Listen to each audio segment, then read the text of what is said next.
In today's series of Hey Thomas, can you also show us some affordable cars? We have today for you the Fiat 600, the bigger brother of the Fiat 500, and you can see it right here. This is the combustion engine one. On the left side in silver, there's the electric one.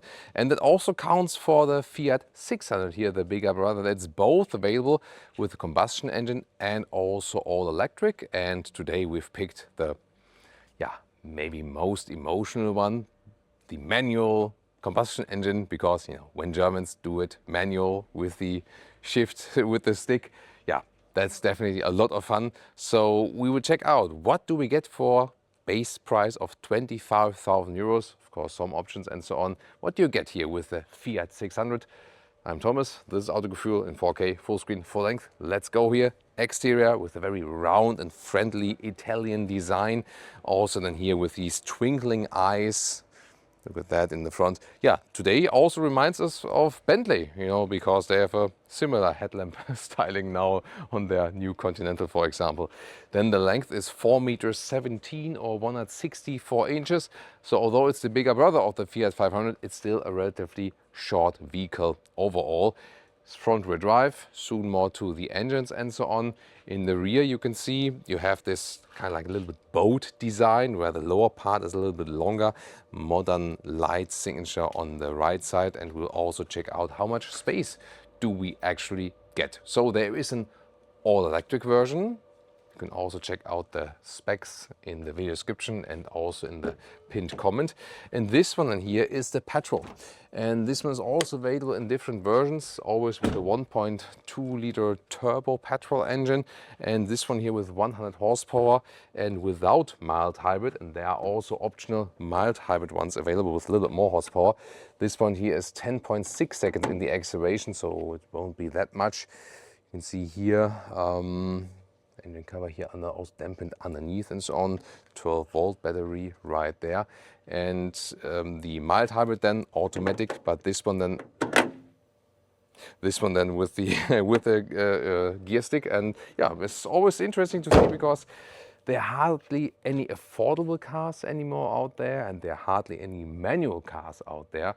So yeah, as we've just recently filmed for you the Ferrari Amalfi, which was 250,000 euros entry, and this one is 25,000 euro entry. So would you get one Amalfi Ferrari or would you get 10 Fiat 600? Also very interesting question, isn't it? And of course also interesting as for the technology. So this one here is related and also built in the very same plant in Poland, Fiat 600, like the Jeep Avenger and also the Alfa Junior.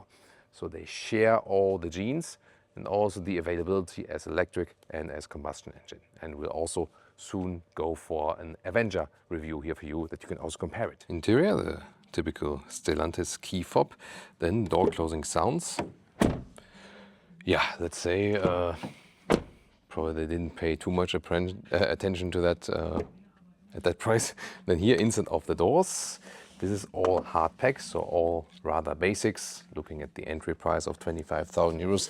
Fabric inside here, classic controls of the side mirrors and the windows, all hard plastic here. Then we have the steering wheel, which has leatherette material, and this is actually quite soft and nice. Stitching on the inside, real buttons at the steering wheel. Also the right side, for example, for the volume. Then you have, in this case here, the same decor element to the fitting exterior color here in this turquoise green. Fabric seats, you have fabric seats like these, also here in dual tone scheme. You also have leatherette on the outside available, or a full leatherette would also be available. Of course here the fabric seats would be the most passively breathable ones. And yes, indeed, you've seen it here, 3 pedals, so there's gonna be a manual joy here today. And when Germans drive a manual, that's something. I'll show you. And then here, 189 6x2, still enough headroom left. Steering wheel up and down, in and out. And seating position isn't actually too bad, although I'm 189 6x2.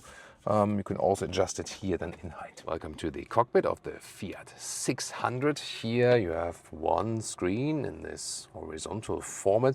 You have some hotkeys underneath to access the home, or here then the vehicle settings again. And manual possibilities here for the climate and also for the fan speed. I wonder why fan speed is on the right and temperature on the left. I don't know, but volume also manual. Then again, this fitting green decor to the Mare green. And the glove box is interesting because that whole thing goes down. Look at that, more like a tray, and then you can also easily access it. That's unusual, but interesting. USB-C and USB-A, one is for connecting, one is for charging in the middle parts. Here's some space. And then here, look at that. This is the manual. And this looks like from a sports car, right? You know, like could also make it an 8-ball design, you know. So that's pretty cool. First gear, second. And shifting is actually quite nice. I have that clutch pulled, by the way, just if you wonder. And then here, fabric cover for the armrest, some space underneath. This one, it does fall down, but it's a little bit break than by this fabric on the side. And then here in the middle part you have some Tetris-like splitters for the cup holders. We've recently seen it in the ID.3 as well from Volkswagen. And you can adjust some different sizes right here. Then the driver POV here once again with real buttons on the steering wheel, digital instruments very deep in there, then with this retro styling on the exterior, horizontal screen. So what is interesting is that you have here the vehicle settings, and then when you press and hold that one, you can automatically have a shortcut to deactivate the EU speed chime law. That's the thing. Otherwise you would connect Apple CarPlay and Auto, but it's kind of slow and sometimes tricky to get the connection. Then the rear seats, hardback here, everything at the inside of the doors. The seats themselves are actually quite nice with the fabric here, ISOFIX outside. USB-C charger has one central, but yeah, not too much legroom when the tall person is driving. That's not the, I mean, it's still a short vehicle. Yes, you have more space than in the Fiat 500, but still, it's not a long vehicle overall. Headroom is actually no problem. Even fits tall adults, just here the limit in the legroom. And there's not too much to do here. You can even sit with 3 here. Well, if you want that. Trunker boot at 385 liters. So let's take a look here. This still fits underneath vertically. Then we have about 1 meter 40 inches in width. The length here is 30 inches 76 centimeters. Underneath there's some space here and a little bit more underneath there. Yeah, it's a little bit more limited than with the electric version, for example. And this one you can also put in here in the little bit lower position like this, and then for total height we have to put that one here away. There we go. Sometimes you have to use the force, young Padawan. And then here 31 inches 80 centimeters in height in the lower position, and the total length to the seats as I'm driving, this is 58 inches 1 meters 46. Let's start driving the Fiat 600 reverse gear first. Because I want to show you the rear view camera, which is not the best resolution, honestly, a little bit blurry and stuff, so can't expect too much from it. And we start here in the B road. We can show you some acceleration. I'm not like doing a launch control, but it's not too bad. Yeah. That's actually not too bad. And yeah, this already feels like rally racing then here now with the Fiat 600, smaller car. Bumpy B roads here, almost feel like in rally Germany, you know, which also goes, well, along the Mosel region usually, but here the Rhine region, but also famous for its vineyards. And yeah, manual gearbox is already a lot of fun, can play a little bit with the clutch. Then here, I promise it, when Germans play with the manual, then we like to play it hard, right? So this will be continued throughout the review, and I just can say that the manual gearbox here is really crisp and sporty, and I really like the knob here on top of the shifter. That is pretty cool. So that brings sporty fun here into the Fiat 600. We have the larger 18-inch wheels on here, but it's not a stiff or sporty suspension. It's rather soft for more comfort. That also fits the vehicle. Also looking forward to when we drive the Jeep Avenger, or the Jeep Avenger. To look at the pronunciation as the German, of course. I also learned that when you spell Avenger, then that the R is differently pronounced between British English and American English. Yeah, strange things, but it's maybe like in German and Bavarian, right? So here now, countryside road, Let's drive a little bit quicker, and of course, clutch it, lower gear, then you have a little bit more power. I mean, considering the figures of 10.6 seconds in the acceleration, I would have imagined that it's worse in the acceleration actually, but yeah, it's actually not. Still fine. It's okay for most use cases, and you can also put it to the higher gear. Here not too loud so far at about 90 kilometers an hour. That's fine. And these bumps on the road are also evened out pretty nicely. Steering, it's not the most precise one, gotta say that. It's okay. Also, you don't need too much force. It's more set on the comfortable level now, but it's not like the sporty, precise steering wheel as for that one. Well, that's a big truck for the small road here. Ooh, but still not too loud. Now here, harder on the brakes. Still fine. You can very well dose these brakes here. That's no problem. And also, when you shift back, you don't have like a big resistance in the manual gearbox. So honestly, a little bit surprised. Positive. Oh, there's a Fiat 500 and the Cinquecento, and this is here the Fiat 600, the Seicento, from the original Italian names. So really happy with the manual gearbox. Buongiorno to all the Italian fans. Buongiorno, mille grazie to all our Italian fans out there, of course. And I hope they also are happy to see some Italian cars, like recently with the Ferrari Amalfi and now with the Fiat 600 here. And yeah, there we go. Here in the city, the steering is actually quite nice. Maybe just a thing here on the countryside road. What was the thing here? Ah, yeah. Press and hold, yeah. And now, oh, the interesting nice paint color. there. That was custom wrap for that Audi convertible there. I think it was an A5 convertible there probably. So happy with the manual gearbox. And then here, front wheel drive with that 3-cylinder.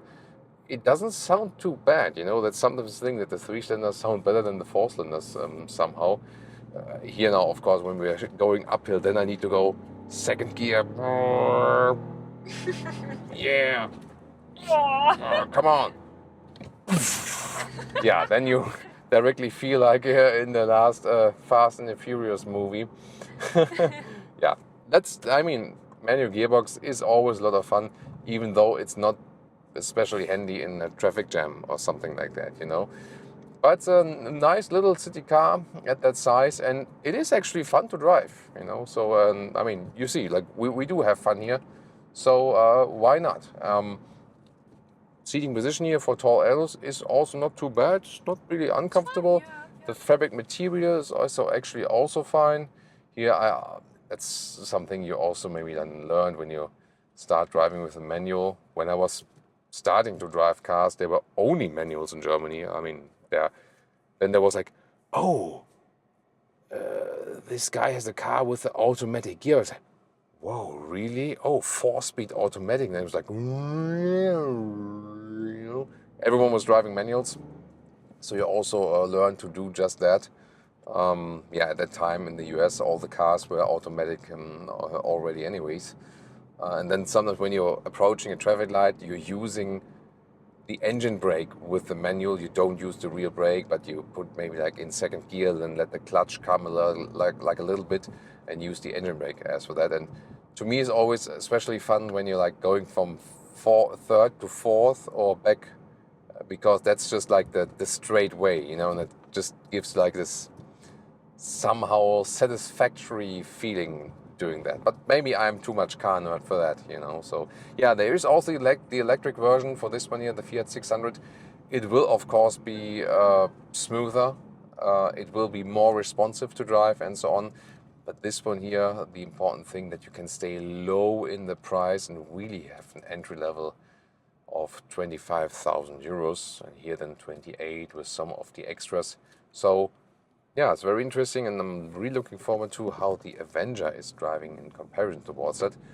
We can now also head to the German Autobahn and see comparison. There's an Avenger. Was it a Compass already? Ah, that was a Compass. Yeah, they're pretty similar, and then you pass to the side, you see, wait a minute, that was the bigger one of that. So sometimes you can also miss that by first judgment, but that's also the thing that the car manufacturers, of course, want to make their lineup very consistent in design. on the cost of that you can hardly differentiate it, actually. When I want to shake up the car here, still stays relatively calm. I would wish for a little bit more precise steering, but maybe that's not the focus of the vehicle. But overall here on the countryside road, it actually drives better than you might expect, you know, because the Fiats are not necessarily known to be driving machines, but it is surprisingly fun. And that's maybe something they're also still keeping as leverage in comparison to the Chinese vehicles, because they push to the market with crazy prices, with crazy interior quality. Interior quality wise, this one cannot catch up again to the Chinese competition. That's clearly the case. But in driving here, this one would still be better, you know, like how it behaves, you know, all the development and engineering which has evolved over the decades. You even feel that in the Fiat 600 that it drives actually very well. Very calm, very settled on the road, and you just know what you get. And now, German Autobahn, let's go!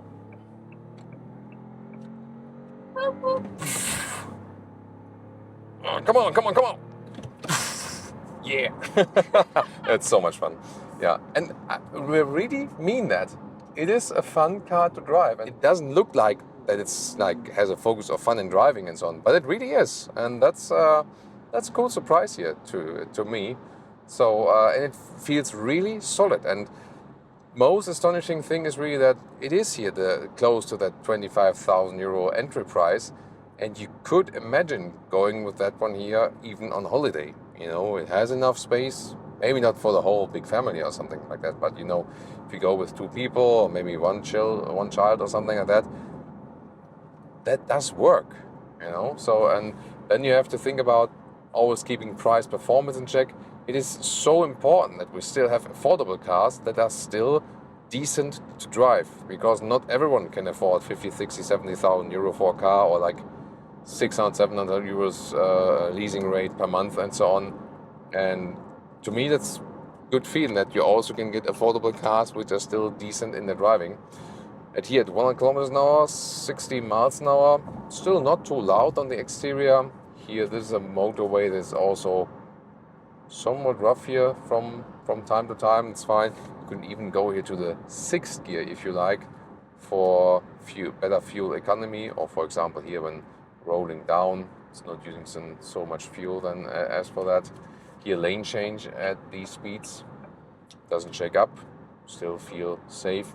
That's also fine. And from the steering, you have some basic cruise control here, so that would be actually inbuilt, and that's it. But honestly, at that price, with that car, you don't really need much more. You could set it to a limiter, for example, as well, or then switch to the cruise control again, and that's about it. So it's actually doing fine on the motorway. And I would have imagined that it's also louder on the motorway, but it's actually not, you know. So yeah, actually in driving, it is a pleasant surprise here today with the Fiat 600. Let's see. Oh, there's a German Blitzer, like a speed camera hidden behind the sign. Yeah, of course. Why would you make it open that everyone can see it, right? It's all about the money. Money, money, money. And then here, yeah, in the corner, not so bad either, right? Even fun. Oh, yeah, there's our X3. It's not a plug-in though. But the it's the M Sport, and then is the Dune. It's called Sand Dune. So yeah, Dune Grey. It's called at BMW. The color that we have on our personal vehicle here. Yeah. So, what do you think about here our driving part of the Fiat 600, guys? And the fuel economy, so 36 mpg US, 44 mpg UK, some 6.6 and 6.5 liters on 1 kilometers.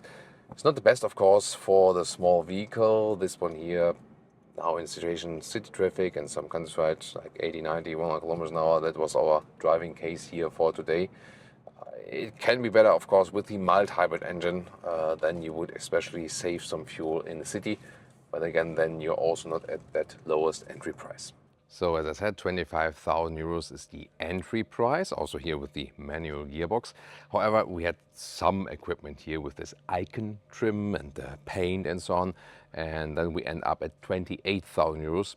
But that's still in an affordable region, considering that nowadays car prices start usually at about 50,000 euros for most vehicles, you know. Yeah, and they will get competition also from the Chinese brands, of course, also internally, because Stellantis got Leapmotor into their own house basically and have a share in them.